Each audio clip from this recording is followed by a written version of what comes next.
Bronny James entering the transfer portal. LeBron James had this to say about his son's future. Well, I don't know where it came from, but at the end of the day, Bronny's his own man, and he has some tough decisions to make. Yeah. And when he's ready to make those decisions, he'll let us all know. But as his family, we're going to support whatever he does. So, Dad, Bronny's moving on from USC, your Trojans. So which school do you think makes the most sense for him? If he decided to leave and enter the transfer portal, the rumor was he did and he didn't, and they don't know. They haven't confirmed yet, but let's assume he did. Oh, so it's not confirmed? It's not really. The guy who wrote the story kind of had to go back and retract his original. Why are people allowed to do that? I don't know. He was jumping the gun, I guess. I don't know. Do they get fines for that or something? No. Dang. Most likely, though, he's going to be in the portal. Most likely. Because infield the head coach left him with the SMU. So he's kind of like left in limbo because the new staff come in probably ain't really looking at him like that. But what I would do if I was him, I'd find a smaller school where I could just go fill it up. Didn't go to a Pepperdine or UCI. Close friend get the head coaching job at a school? I don't know. What is it? Duquesne? Is that how you say it? Duquesne? Oh, yeah, his high school coach, right? Or coach, someone that's close to that so family. Go there.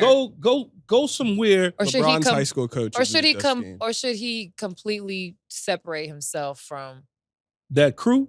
Yeah. Well, he should have done that. He should have done that leaving Sierra Canyon high school. Not stay in LA, that sort of thing. Maybe go somewhere. You know, when I say go somewhere to a school where it's going to be all about you and working on your skills and them getting you ready to get to the next level. Because in basketball, as you know, those coaches are only gonna work on your skills in college for you as far as the NBA go for that much. They trying to win a national title. Right. They don't care about your NBA aspirations. Nope. So you go to a school that's gonna let you go fill it up. I'm gonna go to like a Pepperdine or somewhere. I know I'm gonna go in there. They're gonna let me take 30 shots a game. Yeah. And I'm just gonna go to UC Santa Barbara and just fill it up because I'm gonna work on my skills to get me ready for the NBA. Yeah, and he has that what would you call it?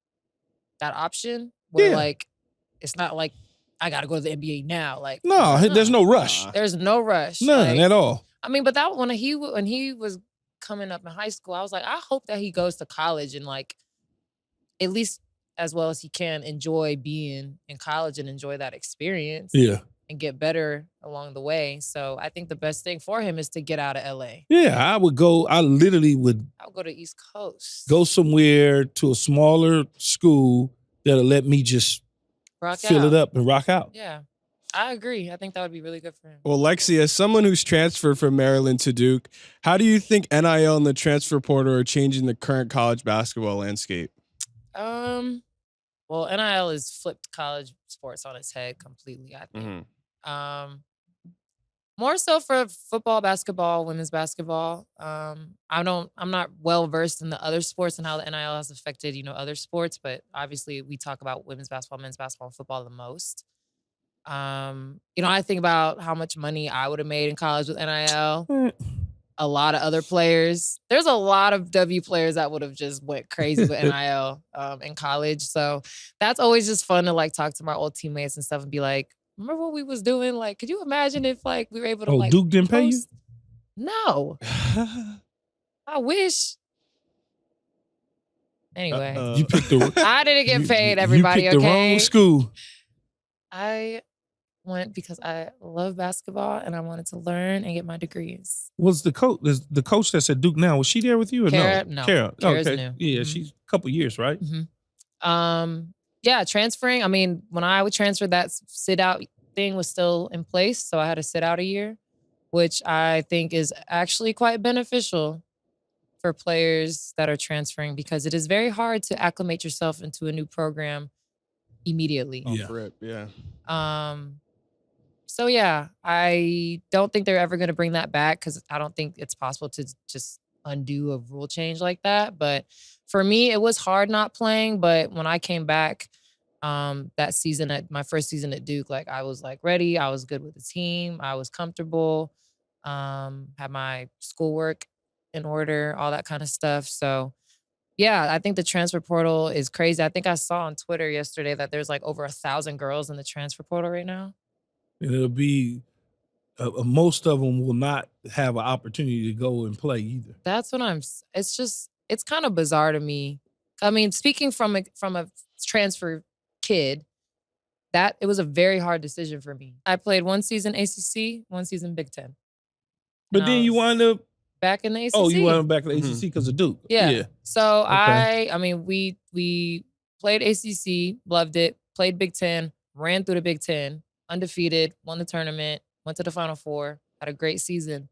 But my parents and family were never able to come to any of my games. Why? Because they were so far. They were in Atlanta.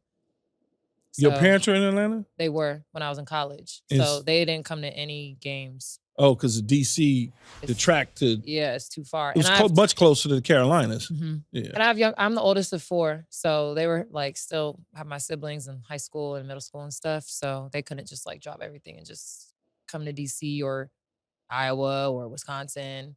But my mom came to every one of my home Duke games. She got in the car and drove. The women games at Duke are in the same Cameron Indoor? Yeah. Mm-hmm. I didn't know if they had a special gym for y'all or not. No, it's fire. Yeah, so Lexie, I played on the Cameron Indoor, I know. When? A couple years ago. Don't bring that clip You up. said a couple years ago? Yeah. What? Boy, please. Do not bring that clip up. Stop.